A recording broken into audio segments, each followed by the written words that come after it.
அவ்வாறு விலகினால் மீண்டும் ஒரு திரிசங்கு சட்டமன்றம் ஏற்படும். அப்போது ஆட்சியை தொடர முடியாத ஒரு சூழ்நிலை ஏற்படுவதற்கான வாய்ப்பு இந்த அதிமுக உடையும் சூழ்நிலையில் ஏற்பட்டிருக்கிறது. நம்மோடு மூத்த பத்திரிகையாளர் துரைக்கருணா நம்மோடு இணைந்திருக்கிறார். துரைக்கருணா சார் வணக்கம். அதிமுகவின் வரலாற்றிலேயே இப்படி தேர்தல் முடிந்த ஒரு மாத காலத்திற்குள் இது போல பதவியே ராஜினாமா செய்துவிட்டு மற்றொரு கட்சியில் இணையும் அரசியல் நகர்வு இதற்கு முன்பு எப்போதாவது நடைபெற்றிருக்கிறதா? இது எங்கே போய் முடியும் அதிமுகவுக்கு? துரைக்கருணா சார். அண்ணா திராவிட முன்னேற்ற கழகத்தினுடைய 53 ஆண்டு காலத்தில் இல்லாத நிகழ்வு தான் இந்த நிகழ்வு கண்ணன்.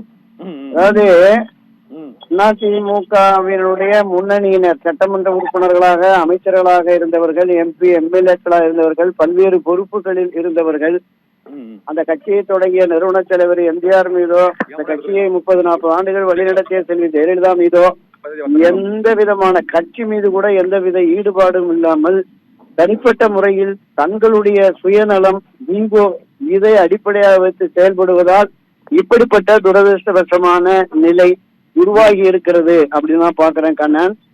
கடந்த ஒரு வார காலமாக இது ஒரு பெரிய அளவுல பேசுபொருளாக இருந்தது.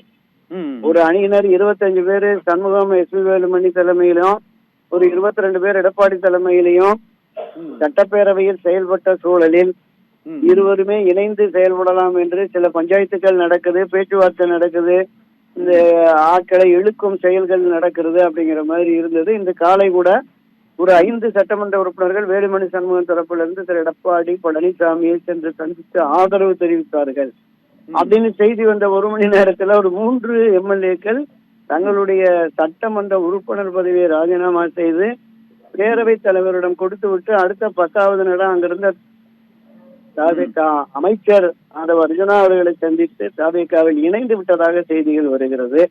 அப்போ இந்த குதிரை பேர அரசியல் நடைபெறுகிறது என்று பொதுவெளியில் பேசப்பட்ட கருத்து ஊர்ஜிதப்படுத்தப்படுகிறது.